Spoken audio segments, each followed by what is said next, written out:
की खबर में आप सभी का स्वागत है। तो चलिए बढ़ते हैं देश दुनिया की बड़ी खबरों की ओर। ट्रंप के बाद अब पीएम मोदी ने किया पोस्ट अमेरिका से रिश्ते को लेकर किया बड़ा ऐलान। दिल्ली में घट रहा यमुना का जल स्तर, फिर भी बाढ़ से राहत नहीं, राहत शिविरों में बीमारियों से जूझ रहे लोग। दिल्ली में बाढ़ की वजह से राहत शिविरों में रह रहे लोग अब बुखार, चकत्ते और फंगल इन्फेक्शन से जूझ रहे हैं। हालांकि उनको दवाइयाँ दी जा रही है और उनकी हेल्थ पर नजर भी रखी जा रही है। डोनाल्ड ट्रंप बोले, हमने भारत और रूस को चीन के हाथों खो दिया। अचानक नहीं आया जीएसटी सुधार का फैसला, पीएम नरेंद्र मोदी ने 8 महीने पहले ही बना लिया था मन। प्रधानमंत्री नरेंद्र मोदी ने देश के जीएसटी सुधारों के बारे में वित्त मंत्री निर्मला सीतारमण से 8 महीने पहले एक मुलाकात में चर्चा की थी। जीएसटी सुधारों का कदम अचानक नहीं उठाया गया है। कांग्रेस के बीडी बिहार विवाद पर खान सरकार गजब रिस्पॉन्स, 99 रुपए की ऑफर से जबरदस्त तंज। ट्रंप की धमकियों का असर नहीं, ब्रिक्स की बैठक में शामिल होंगे जयशंकर। रूस तेल पर भी 2 टूट। ट्रंप की सबसे बड़ी नाराजगी भारत की रूस से सस्ते तेल की खरीद पर है। भारत दुनिया का तीसरा सबसे बड़ा कच्चा तेल आयातक है और अपनी 88% जरूरत आयात पर निर्भर है। रूस से तेल खरीद भारत की ऊर्जा और सुरक्षा का महत्वपूर्ण हिस्सा है। दिल्ली में मानसून पर लगा ब्रेक, अगले 2-3 दिन तक नहीं होगी तेज बारिश, उमस करेगी परेशान। भारत में कल लगेगा साल का आखिरी चंद्र ग्रहण, जाने सूतक काल की समय। साल का दूसरा चंद्र ग्रहण 7 सितंबर रविवार को लगने जा रहा है। यह चंद्र ग्रहण कुंभ राशि में लगेगा। साथ ही यह चंद्र ग्रहण भारत में भी दिखाई देगा और इसका असर देश, दुनिया और मानव जीवन पर पड़ेगा। 10 साल बाद जेल से निकले बाहर, 8 दिन पहले झगड़ा और फिर कत्ल। उत्तर पूर्वी दिल्ली के हर्ष बिहार इलाके में शुक्रवार की शाम डबल मर्डर की वारदात से सनसनी फैल गई है। प्रतापनगर में आपसी रंजिश के चलते हमलावरों ने सुधीर उर्फ बंटी और राधे प्रजापति को गोली मार दी। दोनों को जीटीबी अस्पताल में ले जाया गया, जहां उन्हें मृत घोषित कर दिया गया है। गाजा में 64,000 से ज्यादा लोगों की मौतें। ऊंची इमारत पर हमले के बाद हमास ने जारी किया इजरायली बंधक का वीडियो। गाजा में संघर्ष के बीच मौतों का आंकड़ा 64,300 तक पहुँच गया है, जबकि 1.62 लाख से ज्यादा लोग घायल हुए हैं। इजरायल हमलों में रिहायशी टावर्स निशाना बना रहा है। भूख से अब तक 376 मौत हुई है। इस बीच हमास ने 2 इजरायली बंधकों का वीडियो जारी किया है, जिनमें से एक ने गाजा सिटी में इजरायल की कार्रवाई से अपनी जान को खतरा बताया है। कश्मीर की हजरत बल दरगाह में बवाल, गुस्साई भीड़ ने तोड़ दिया शिलापट पर अंकित अशोक स्तंभ। श्रीनगर में 2 दिन पहले ही हजरत बल दरगाह का पुनर्निर्माण किया गया था, लेकिन अब इसको लेकर नया विवाद खड़ा हो गया है। वाशिंगटन पोस्ट की रिपोर्ट में क्या था कि पीटर नवारो को लगी मिर्ची।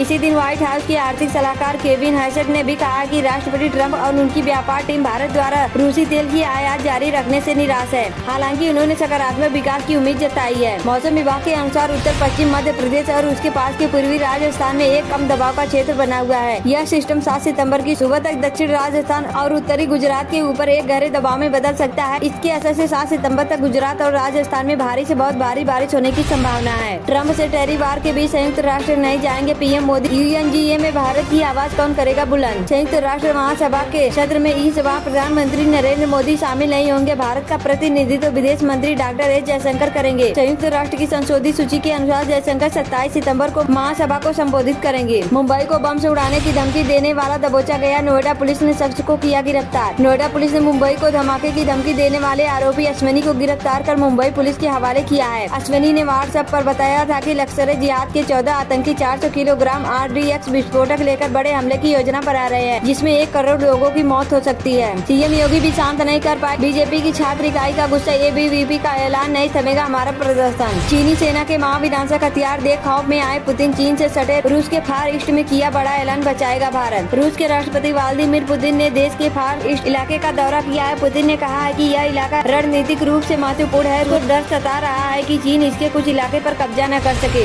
एनडीए में बड़ा भाई बनने के लिए होने लगी खींचातान, समझिए क्यों। एक सीट की वजह से बीजेपी जेडीयू में हो रहा है टकराव। बिहार विधानसभा चुनाव 2025 से पहले एनडीए में सीट शेयरिंग को लेकर बात लगभग फाइनल हो गई है, लेकिन आखिरी लड़ाई बीजेपी और जेडीयू के बीच बड़ा भाई बनने की है, क्योंकि दोनों ही पार्टियां चाहती है कि वे एक दूसरे से 1 सीट ज्यादा ही लड़े। रूसी आर्मी छोड़ेगी नहीं यूक्रेन के लिए पश्चिम की सुरक्षा गारंटी पर बढ़ के पुतिन, नाटो देशों को खुली धमकी। रूस ने साफ कर दिया है कि यूक्रेन में सुरक्षा की गारंटी देने के लिए विदेशी सैनिकों की तैनाती को स्वीकार नहीं किया जाएगा। नाटो देशों की ओर से इस तरह का प्रस्ताव पेश किया गया था। और चाहिए बिहार से और फैक्ट्री लगाएंगे गुजरात में, लालू यादव ने पीएम मोदी पर साधा निशाना।